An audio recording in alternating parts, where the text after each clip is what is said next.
ഒന്ന് കാണട്ടെ, ഒരു സഹകരിച്ചു കൊടുക്കുക, അതല്ലേ ശരി. ഇനി ഇറങ്ങരുത് കേട്ടോ. എന്റെ കൂടെ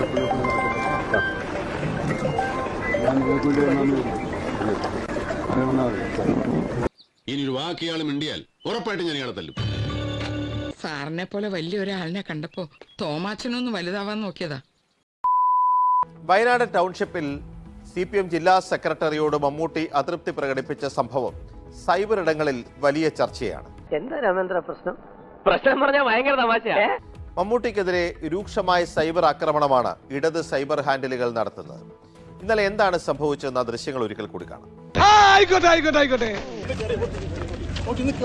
ഒന്ന് കാണട്ടെ, ഒരു സഹകരിച്ചു കൊടുക്കുക, അതല്ലേ ശരി. ഇനി ഇറങ്ങരുത് കേട്ടോ. മിസ്റ്റർ തോമിച്ചൻ, എന്തോ ഒരുപാട് നേരമായി ചൊറിയുന്നു. എന്റെ കൂടെ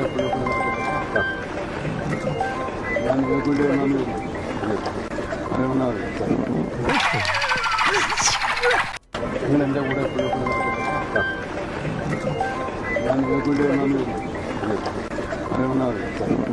അല്ല, അത് ഇത്ര കഷ്ടായി പോയിട്ടോ. മോൻ എത്ര വിഷമം ഉണ്ടാവൂലേ? പോട്ടട സുന്ദരേശ, നിന്നെ പോലെ വിഷമം എനിക്കുണ്ട്. പ്രത്യേകമായി പാർട്ടിയെയോ സർക്കാരിനെയോ പ്രശംസിക്കാതെ കേരളത്തിലെ ജനങ്ങൾ ദുരന്തബാധിതർക്ക് നൽകിയതാണ് ഈ വീടുകൾ എന്ന് മമ്മൂട്ടി ഇന്നലെ പറഞ്ഞിരുന്നു. പിന്നെ നാണക്കെടുത്തി. ഭക്ഷണം മാത്രം കിട്ടുന്നവരുണ്ട്, ഭക്ഷണവും പാർപ്പിടവും വസ്ത്രവും കിട്ടുന്നവരുണ്ട്, ഇത് മൂന്നും കിട്ടുന്നവരുണ്ട്. പക്ഷെ അപൂർവമായിട്ട് മാത്രമേ ഇങ്ങനെ. നായരേട്ടാ, വെറുതെ അതും ഇതൊന്നും പറയണ്ട കേട്ടോ, ആളുകൾ കേട്ടാ നേരാന്ന് വിചാരിക്കുന്നില്ലടാ. പക്ഷെ അപൂർവമായിട്ട് മാത്രമേ ഇങ്ങനെ പാർപ്പിടം, ഒരു ജനത, ഒരു നാട്ടിലെ ജനങ്ങൾ മുഴുവൻ എല്ലാരും ചേർന്ന് ഇങ്ങനെ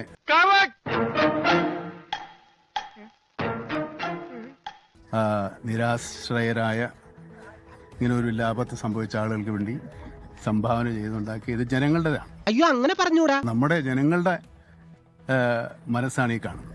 കേരളത്തിലെ ജനങ്ങളിൽ നിന്ന് പിരിച്ച കാശാണല്ലോ സർക്കാർ കൊടുക്കുന്നത്. തങ്കക്കുറവേ, നമ്മൾ ഈ നാണം കേട്ടല്ലോ. ജനങ്ങൾ അല്ല, അത് നമുക്കറിയില്ല. നിർത്തി അവമാനിക്കുവാണെന്ന്. ജനങ്ങൾ ഇത് നമ്മൾ കൊടുത്തതാണ്, നമ്മുടേതാണ്.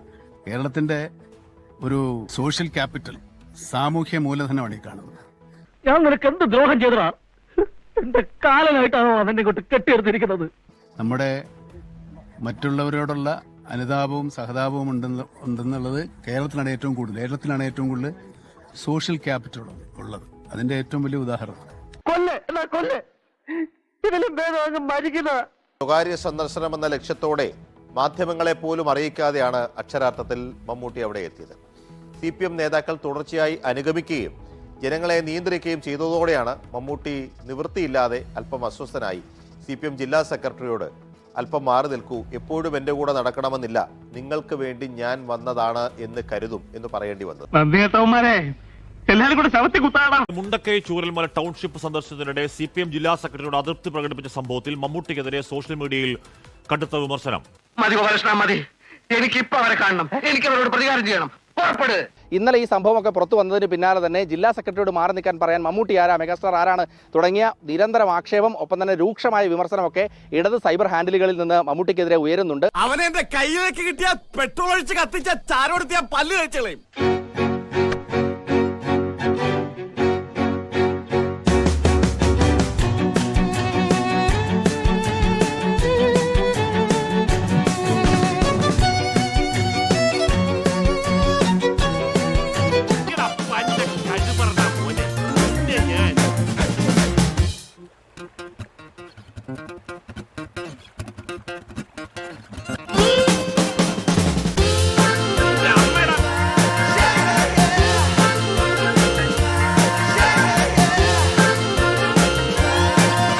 എങ്ങനെയുണ്ട് എന്റെ പെർഫോമൻസ്?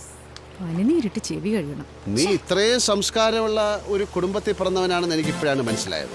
മമ്മൂട്ടി നടത്തിയ ആ പ്രതികരണം അത് ജനങ്ങളുടെ ടൗൺഷിപ്പാണെന്ന് മമ്മൂട്ടി പറഞ്ഞത് അത് ശ്രദ്ധയോടെ കാണേണ്ടതാണ്. അതിൽ മമ്മൂട്ടി എന്താണ് പറയാൻ ഉദ്ദേശിക്കുന്നത് വ്യക്തമായിട്ടുണ്ട്. പ്രത്യേകിച്ച് ഈ ടൗൺഷിപ്പ് സർക്കാരിൻ്റെതും പാർട്ടിയുടേതുമാക്കി മാറ്റാനുള്ള ശ്രമത്തിനിടെ എന്തിനാണ് മമ്മൂട്ടി അവിടെ വന്നത്? മമ്മൂട്ടി തെരഞ്ഞെടുപ്പിൽ മത്സരിക്കുന്നുണ്ടോ? മമ്മൂട്ടി ഏതെങ്കിലും രാഷ്ട്രീയ പാർട്ടികളുടെ മുദ്രാവാക്യം വിളിക്കാൻ വേണ്ടി വന്നതാണോ? അല്ല. അദ്ദേഹം എപ്പോഴും ഇത്തരം സാമൂഹിക വിഷയങ്ങളിൽ ഇടപെടുകയും ആരും അറിയാതെ, ഇരുകയും അറിയാതെ മനുഷ്യരെ സഹായിക്കുകയും ഒക്കെ ചെയ്യുന്നതാണ്. അത് വല്ല ഇവനറിയോ സാറേ?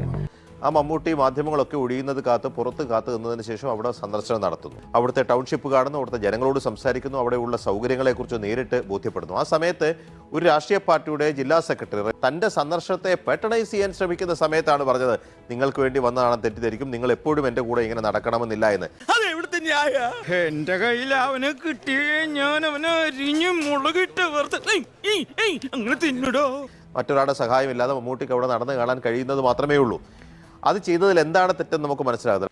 വിവരമില്ലാത്ത കൺട്രീസ് അല്ലേ, സാക്ഷരത ലേശം കുറവാണ്. മാത്രമല്ല മമ്മൂട്ടി പറഞ്ഞ സോഷ്യൽ ക്യാപിറ്റലാണ്, ഇത് ജനങ്ങളുടെ പണമാണെന്ന് പറഞ്ഞതിൽ എന്താണ് തെറ്റ്? 773 കോടി രൂപയാണ് മുഖ്യമന്ത്രിയുടെ ദുരിതാശ്വാസ നിധിയിലേക്ക് വയനാട് പുനരധിവാസത്തിന് വേണ്ടി ജനങ്ങൾ നൽകിയത്. അത് പിന്നെ കാരണം വയനാട്ടിലെ ജനങ്ങൾ ദുരിതം അനുഭവിച്ചപ്പോൾ 5 സെന്റ് സ്ഥലം മാത്രം കിടപ്പാടമുള്ളവർ എന്റെ വീടിന്റെ പാതി സ്ഥലം ഞാൻ ഒരു കുടുംബത്തിന് നൽകാമെന്ന് എത്രയോ പേര് ഏഷ്യാനെറ്റ് ന്യൂസിന്റെ ലൈവത്തോളിലൊക്കെ അന്ന് പറഞ്ഞു. അതിനോട് പ്രസക്തിയില്ല. അങ്ങനെ കേരളം വയനാട്ടിലെ മനുഷ്യരെ ചേർത്ത് പിടിച്ചതാണ്. അവർക്ക് വേണ്ടി ആദ്യഘട്ടത്തിൽ വീടുകൾ സർക്കാർ വെച്ച് നൽകി എന്നുള്ളത് ഒരു യാഥാർത്ഥ്യം തന്നെയാണ്. പക്ഷേ ആ ജനങ്ങളുടെ സ്നേഹത്തിന്റെ പ്രതീകമാണ് ഈ വയനാട് ടൗൺഷിപ്പ് എന്ന് ശരിയായ രീതിയിൽ മമ്മൂട്ടി പറഞ്ഞു. സത്യമാണെങ്കിലും എനിക്ക് അംഗീകരിച്ചു കൊടുക്കാൻ പറ്റുമോ? അപ്പോൾ രാഷ്ട്രീയ പാർട്ടികളുടെ ഇംഗിതത്തിന് ഇഷ്ടത്തിന് വിരുദ്ധമായി ഒരു അക്ഷരം മിണ്ടിയാൽ മമ്മൂട്ടിയെ പോലും വെറുതെ വിടില്ല എന്നത് എത്ര ക്രൂരമായ സൈബർ ആക്രമണവും പരിഹാസവുമാണ് അദ്ദേഹത്തിനെതിരെ ഉയരുന്നത്. ബുദ്ധി ഇല്ലെങ്കിൽ എന്താ ചെയ്യ? ഒരു വ്യക്തി എന്നുള്ള നിലയ്ക്ക് തന്റെ സന്ദർശനത്തിൽ മറ്റൊരു രാഷ്ട്രീയ പാർട്ടി ഇതിന്റെ പിതൃത്വമോ രക്ഷകർത്തവോ ഏറ്റെടുക്കേണ്ട ആവശ്യമില്ല എന്നൊരു വ്യക്തിയോട് പറയാനുള്ള എല്ലാ സ്വാതന്ത്ര്യവും മമ്മൂട്ടിക്ക് നിലനിൽക്കുകയാണ്. അദ്ദേഹത്തിനെതിരെ ഇപ്പോൾ ഈ അക്രമവും അല്ലെങ്കിൽ ഈ പരിഹാസവും നടക്കുന്നതെന്നുള്ളതാണ് നമ്മളെ വല്ലാതെ അമ്പരപ്പിക്കുന്നത്. നിർത്തണം ഏരപ്പാളികളെ.